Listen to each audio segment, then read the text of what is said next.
Welcome to secret of சமையல். இன்னைக்கு நம்ம பார்க்க போறது ஒரு செம இன்ட்ரெஸ்டிங்கான ஈஸியான கேக் ரெசிபி. முன்னாடியே நம்மளோட சேனல்ல ஒரு பிளாக் ஃபாரஸ்ட் கேக் 3 பொருள் எப்படி செய்யறது அப்படின்னு சொல்லிட்டு நான் போட்டிருக்கேன்.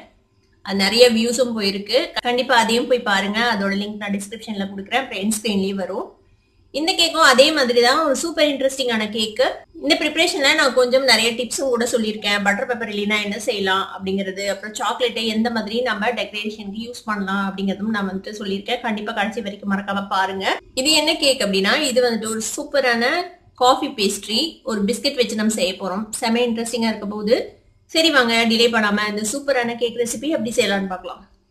இப்போ இந்த கேக்கை நம்ம வந்துட்டு கட் பண்ணி பார்க்கலாம் எப்படி இருக்குதுன்ட்டு.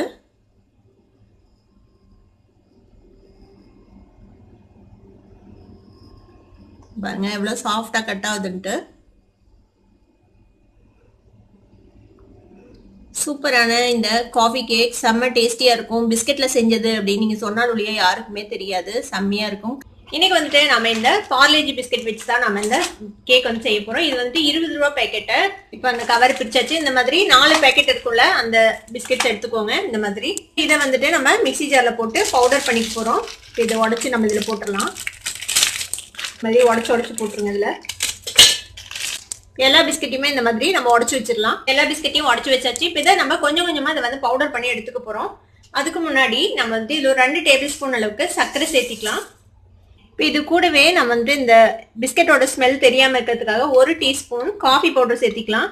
நீங்க வந்துட்டு காஃபி பவுடருக்கு பதிலாக சாக்லேட் ஃபிளேவர் வேணும்னா நீங்க வந்துட்டு கோகோ பவுடர் கூட ஆட் பண்ணிக்கலாம். இப்போ இதை வந்துட்டு நம்ம பவுடர் பண்ணிக்கலாம். இதை பவுடர் பண்ணிட்டு அப்புறமேட்டு இதையும் போட்டு நம்ம எல்லாத்தையும் மொத்தமா பவுடர் பண்ணி எடுத்துக்க போறோம் நைஸா. இப்போ இது மாதிரி நல்லா பவுடர் பண்ணியாச்சு எல்லா பிஸ்கெட்ஸையும். இதுல வந்துட்டு ஏதாவது கட்டியா இருக்குதா அப்படின்னு செக் பண்ணிக்கோங்க. தேவைப்பட்டா நீங்க வந்துட்டு சலிச்சு கூட எடுத்துக்கலாம். கட்டியா இருந்துச்சுன்னா அதை வந்துட்டு ரிமூவ் பண்ணிடுங்க. இப்போ இதுல வந்துட்டு நம்ம கொஞ்சம் கொஞ்சமா பால் விட்டு நம்ம இதுல மிக்ஸ் பண்ணிக்க போறோம். நான் வந்துட்டு ஒரு 1/4 லிட்டர் பால் எடுத்து வச்சிருக்கேன். 1 கப் அளவுக்கு பால். இதை கொஞ்சம் கொஞ்சமா இதுல ஆட் பண்ணி நம்ம வந்துட்டு மிக்ஸ் பண்ணிக்கலாம். மொத்தமா ஊத்திடாதீங்க. பால் எவ்வளவு தேவையோ அந்த அளவுக்கு மட்டும் நம்ம ஊத்திக்கலாம். ஒரு ரிப்பன் கன்சிஸ்டன்சிக்கே நமக்கு வந்து இந்த பேட்டர் வேணும். அந்த அளவுக்கு நம்ம வந்துட்டு இதை மிக்ஸ் பண்ணிக்க போறோம். தேவையான அளவுக்கு பால் விட்டு. இது வந்து காய்ச்சி ஆற வச்ச பால். இது ரூம் டெம்பரேச்சர்ல இருக்கணும் இந்த பால். இப்போ இது மாதிரி ஒரு கன்சிஸ்டன்சிக்கே நம்ம மிக்ஸ் பண்ணிக்கணும். இப்போ நல்லா மிக்ஸ் பண்ணியாச்சு. கிட்டத்தட்ட 1 கப்பு பிளஸ் ஒரு 2 டேபிள் ஸ்பூன் அளவுக்கு பால் இதுக்கு தேவைப்பட்டுச்சு. இந்த கன்சிஸ்டன்சி பாருங்க. இது வந்து ரிப்பன் கன்சிஸ்டன்சி அப்படின்னு சொல்லுவாங்க. இந்த மாதிரி பிளாட்டா விழுந்து மெர்ஜ் ஆகுது அந்த மாதிரி ஒரு கன்சிஸ்டன்சில இருக்கணும். இந்த மாதிரி ரொம்ப திக்காவும் இருக்கக்கூடாது, ரொம்ப தண்ணியாவும் இருக்கக்கூடாது. அந்த மாதிரி ஒரு டெக்ஸ்சர்ல நம்ம வந்துட்டு இந்த மாதிரி மிக்ஸ் பண்ணி வச்சிருக்கோம். இப்போ இதுல இன்னும் ஒரு இன்கிரிடியன்ட் நம்ம மிக்ஸ் பண்ணணும். அதுக்கு முன்னாடி மித்த ப்ரீ ப்ரிப்பரேஷன்ல நம்ம ரெடி பண்ணிக்கலாம். இப்போ இன்னைக்கு வந்துட்டு நம்ம ஒரு பேன்ல தான் செய்ய போறோம். இந்த மாதிரி ஒரு நான்ஸ்டிக் பேன் எடுத்துக்கோங்க. இந்த நான்ஸ்டிக் பேனை நம்ம நல்லா ஆயில வந்துட்டு கிரீஸ் பண்ணிக்கலாம். நல்லா கிரீஸ் பண்ணிக்கோங்க. சைட்ஸ்லயும் நல்லா ஆயில் கிரீஸ் பண்ணிடலாம். இன்னைக்கு நம்ம பட்டர் ஷீட்டுக்கு பதிலாக ஒரு A4 ஷீட் யூஸ் பண்ண போறோம். இங்க பாருங்க இந்த மாதிரி ஒரு A4 ஷீட்டை கரெக்டா அந்த பேஸ் அளவுக்கு கட் பண்ணி எடுத்திருக்கேன் நான். இப்போ இதையும் நல்லா எண்ணெய் தடவி இதை வந்து நல்லா கிரீஸ் பண்ணிக்க போறோம். பட்டர் ஷீட் இல்லைன்னா ஒன்றும் பிரச்சனை இல்லை. இந்த மாதிரி A4 ஷீட் இருந்துச்சுன்னா நீங்க வந்து யூஸ் பண்ணலாம். இல்லை A4 ஷீட்டும் இல்லையா அப்படின்னா நீங்க அதுவும் தேவையில்லை. நல்லா கிரீஸ் பண்ணிட்டு அதுலயே நேரடியாக நீங்க வந்துட்டு பேட்டர் ஊத்திடலாம். நல்லா வந்துட்டு ஆயில் தடவி இதை கிரீஸ் பண்ணிக்கலாம். இந்த வெள்ளையே தெரியக்கூடாது. நல்லா ஃபுல்லா எண்ணெயில வந்துட்டு அந்த டிப் ஆன மாதிரி ஆயிடணும். ஃபுல்லா அப்சர்வ் பண்ணி கண்ணாடி மாதிரி ஆயிடும்ல, ட்ரேசிங் பேப்பர் மாதிரி அந்த மாதிரி ஆக வரைக்கும் இதுல வந்துட்டு எண்ணெய் தடவிக்கலாம். பாருங்க நல்லா ட்ரேசிங் பேப்பர் மாதிரி சூப்பரா கண்ணாடி மாதிரி ஆயிடுச்சுல. இப்போ நம்மளோட பட்டர் பேப்பர் ரெடி. இப்போ இது இருக்கட்டும். அந்த பேனை வைக்கிறதுக்கு முன்னாடி இந்த மாதிரி நம்ம ஒரு தவாவோ இல்லை ஏதாவது ஒரு இரும்பு பிளேட், என்கிட்ட இந்த மாதிரி ஒரு இரும்பு பிளேட் மாதிரி ஒரு இது இருக்கு. அதை வந்துட்டு நான் வந்து ப்ரீ ஹீட் பண்ண போறேன். இப்போ அடுப்பை பற்ற வச்சுக்கலாம். இப்போ இது வந்துட்டு ப்ரீ ஹீட் ஆகட்டும். ஒரு 5 நிமிஷம் நல்லா சூடாகட்டும். அது வரைக்கும் இது ப்ரீ ஹீட் பண்ணிக்கலாம். லோ ஃப்ளேம்ல வச்சுக்கலாம். இப்போ அது ப்ரீ ஹீட் ஆகிட்டு இருக்கட்டும். அதுக்குள்ள நம்ம வந்துட்டு கடைசியாக ஆட் பண்ண வேண்டிய இன்கிரீடியன்ட்டும் ஆட் பண்ணிடலாம். அது என்னன்னா, இது வந்து ஈனோ ஃப்ரூட் சால்ட் தான் நம்ம ஆட் பண்ண போறோம். இதில் வந்துட்டு நீங்க லெமன் ஃபிளேவர் இல்லை நேச்சுரல் ஃபிளேவர் ஆட் பண்ணலாம். ப்ளூ கலர்ல இன்னொரு பேக்கெட் வரும்ல, அதை ஆட் பண்ணலாம். இப்போ இதை வந்துட்டு நம்ம இதை ஆட் பண்ணிடலாம். எப்போ நம்ம அந்த பேன்ல ஊற்ற போறோமோ அதுக்கு ஜஸ்ட் பிஃபோர் தான் நம்ம இதை மிக்ஸ் பண்ணணும். அதுக்கு ரொம்ப முன்னாடி மிக்ஸ் பண்ணாதீங்க. ஒரு சேஷே எடுத்திருக்கேன் நான். ஒரு சேஷேவை இதுல வந்துட்டு போட்டுடலாம். இது லைட்டா ஆக்டிவேட் ஆகிறதுக்காக கொஞ்சம் பால், ஒரே 1 டீஸ்பூன் அளவுக்கு பால் விட்டுக்கலாம். பாருங்க பொங்கி வருதுல. இப்போ இதை வந்துட்டு இதுல கட் அண்ட் ஃபோல்டு மெத்தட்ல இதை வந்துட்டு மிக்ஸ் பண்ணி விட்டுருங்க. பொறுமையா மிக்ஸ் பண்ணுங்க. ரொம்ப போட்டு ஹார்ஷா மிக்ஸ் பண்ணக்கூடாது. ஈனோ சேர்த்துனதுக்கு அப்புறம் உங்ககிட்ட ஈனோ இல்ல அப்படின்னா நீங்க இதுக்கு பதிலா 1 teaspoon baking powder, 1/2 teaspoon cooking soda சேர்த்திக்கோங்க. இதுல இது வந்து நல்லா எல்லா பக்கமும் நல்லா பரவற மாதிரி மிக்ஸ் பண்ணி விட்டுறலாம். பாருங்க நல்லா மிக்ஸ் பண்ணியாச்சு. இந்த கிரீஸ்ட் பேன்ல இதை வந்து ஊத்திடலாம். வந்து லைட்டா டேப் பண்ணி விட்டுருங்க ஒரு 2 தடவை. இப்போ இந்த ப்ரீ ஹீட் பண்ண இந்த பிளேட் மேல நம்ம தூக்கி வச்சிடலாம். இங்க இதுக்கு பதிலா தவா யூஸ் பண்ணிக்கோங்க. இது மேல வச்சுட்டு நல்லா சிம் பண்ணி வச்சிருங்க அடுப்பை. இப்போ இதை என்ன செய்யலாம்னா நல்லா க்ளோஸ் பண்ணி இந்த வாட்டர் இருக்குல்ல இதை வந்துட்டு ஒரு ஏதாவது ஷீட்டோ இல்லைன்னா அலுமினியம் ஃபாயிலோ வச்சு இதை அடைச்சிடுங்க. இந்த மாதிரி ஒரு பட்டர் பேப்பர் வச்சு நான் க்ளோஸ் பண்ணிடுறேன். இந்த மாதிரி நல்லா டைட்டா க்ளோஸ் பண்ணிடுங்க. இந்த ஸ்டீம் எதுவும் வெளில போக வந்ததுன்னா கரெக்டா பேக் ஆகும். அதுக்காக வேண்டி 12ல இருந்து 15 நிமிஷத்துக்குள்ள இது வந்துட்டு பேக் ஆயிடும். நம்ம அது வரைக்கும் வெயிட் பண்ணலாம். ஒரு 12 நிமிஷத்துக்கு அப்புறம் செக் பண்ணலாம் அது ரெடி ஆயிடுச்சான்னு. இப்போ நம்ம கேக்கை பேக் பண்ண வச்சு ஒரு 17 நிமிஷம் ஆச்சு. நான் 12 நிமிஷத்துக்கு அப்புறம் செக் பண்ணி பார்த்தேன். நடுவுல மட்டும் கொஞ்சம் வேகாம இருந்தது. இப்போ 17 நிமிஷம் ஆச்சு. நான் அடுப்பை ஆஃப் பண்ணிட்டேன். பாருங்க நம்மளோட கேக் சூப்பரா ரெடி ஆயிடுச்சு. பார்க்கும் போதே நல்லா தெரியுதுல்ல. பாருங்க ஓட்ட ஓட்டையா பபிள்ஸா நல்லா தெரியுதுல்ல. இப்போ இந்த மாதிரி நம்ம செக் பண்ணி பார்க்கலாம். பாருங்க கிளீனா வெளில வந்துச்சுன்னா நம்மளோட கேக் ரெடி ஆயிடுச்சுன்னு அர்த்தம். இப்போ என்ன செய்யலாம்னா இது நல்லா ஆற வைக்கணும். இப்போ இந்த பிளேட்ல இருந்து எடுத்து நம்ம இதை தனியா வச்சிடலாம் ஆறட்டும்னு. ஆறுனதுக்கு அப்புறம் நம்ம இதை என்ன பண்ணலாம்னு பார்க்கலாம். கேக் டெக்கரேட் பண்றதுக்கு இந்த மாதிரி விப்டு கிரீம் வேணும். இந்த விப்டு கிரீம் வந்து நான் இந்த விப்டு டாப்பிங் வச்சு தான் ரெடி பண்ணேன். பவுடர் இது. இதோட வீடியோ உங்களுக்கு வேணும்னா இதோட லிங்க் நான் டிஸ்கிரிப்ஷன்ல கொடுக்குறேன். கண்டிப்பா செக் பண்ணுங்க. அப்படியே மேல ஐ கார்ட்லயும் வரும். தேவைப்பட்டா நீங்க வந்து அதை செக் பண்ணிக்கோங்க. இதுல நம்ம கொஞ்சமா சாக்லேட் சிரப் விட்டு இதை வந்து மிக்ஸ் பண்ணிக்க போறோம். தேவையான அளவுக்கு விட்டுக்கோங்க. ஒரு டீஸ்பூன் அளவுக்கு விட்டுருக்கேன். இதை வந்து இந்த விப்பிங் கிரீமோட மிக்ஸ் பண்ணிடலாம். நம்மளோட விப்பிங் கிரீம் ரெடி ஆயிடுச்சு. இப்போ நம்மளோட கேக் வந்துட்டு ஓரளவுக்கு ஆறிடுச்சு. இங்க பாருங்க நல்லா சாஃப்டா வந்திருக்கு. இப்போ என்ன செய்யலாம்னா நம்ம இந்த பிளேட்ல நம்ம திருப்பிடலாம். பாருங்க எவ்வளவு ஈஸியா டிமோல்ட் ஆயிடுச்சு. நம்ம கீழே பட்டர் பேப்பர் போடலைனாலும் இது ஈஸியா தான் டிமோல்ட் ஆகும். ஏன்னா நம்ம நான்ஸ்டிக் பேன் யூஸ் பண்ணதுனால இந்த பேப்பரை நம்ம ரிமூவ் பண்ணிடலாம். செம்மையா ஒரு கேக் ரெடி ஆயிடுச்சு. இதை வந்துட்டு நீங்க இப்படியே மேல வந்துட்டு சாக்லேட் சாஸ் சிரப் எதனா போட்டு இல்ல மெல்ட் பண்ணி சாக்லேட் கனாஷ் மாதிரி கூட நீங்க வந்துட்டு மேல டெக்கரேட் பண்ணி நீங்க வந்துட்டு சாப்பிடலாம். அதுவும் நல்லா இருக்கும்.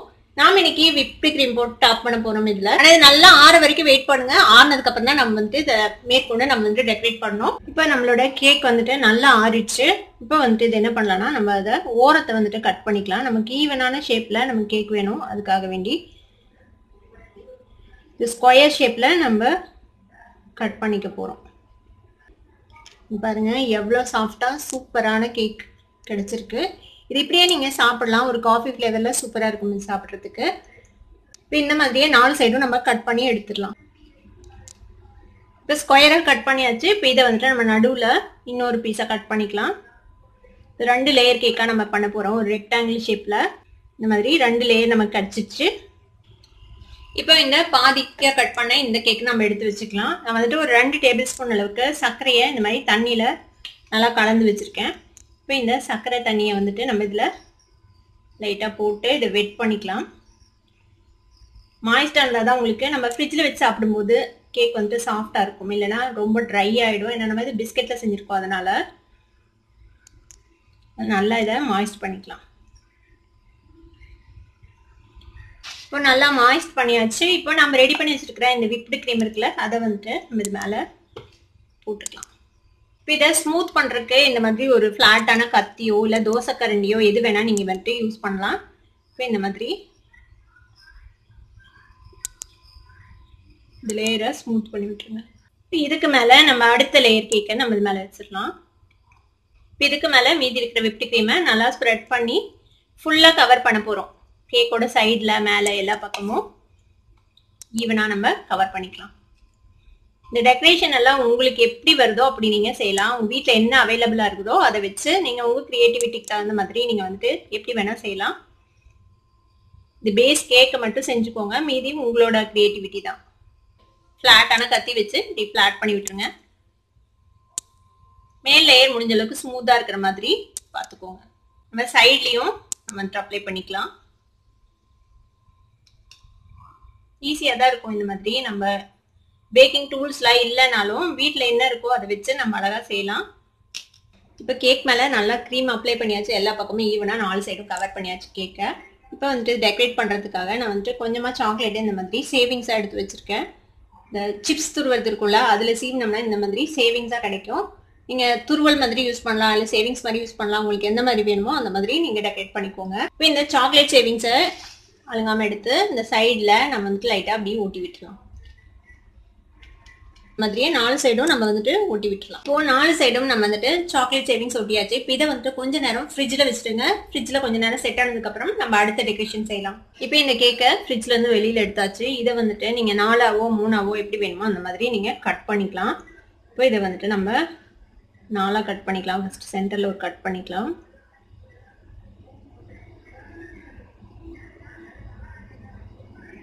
ரெண்டாக வெட்டியாச்சு. இப்போ இந்த சைடு இருக்கிற பீஸை இன்னும் 2ஆக வெட்டிக்கலாம்.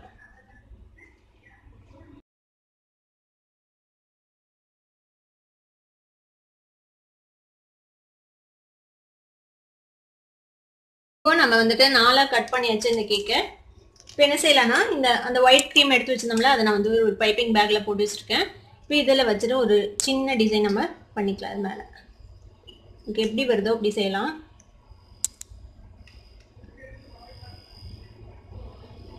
இப்போ இந்த சைடு வந்துட்டு நீங்கள் ஏதாவது ஸ்ப்ரிங்க்லர்ஸ் போடலாம், இல்லை ஏதாவது இந்த மாதிரி ஜெல்லிஸ் மாதிரி கிடைக்கும், அந்த மாதிரி போடலாம். எது இருக்கோ அது போடலாம், இல்லை ஜெம்ஸ் மாதிரி ஏதாவது இருந்தால் அது கூட போடலாம். நான் இந்த மாதிரி கலர் ஜெல்லிஸ் கொஞ்சம் வைக்கிறேன். இப்படி ரேண்டமாக நீங்கள் வந்துட்டு டெக்கரேட் பண்ணிக்கலாம். இப்போ இதுக்கு மேலே நம்ம வந்துட்டு செரிஸ் வச்சிடலாம்.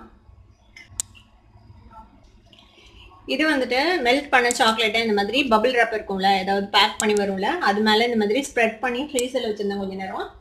இப்போ இந்த மாதிரி இது வந்துட்டு செட் ஆகிருக்கும். இப்போது இதை எடுக்கலாம்.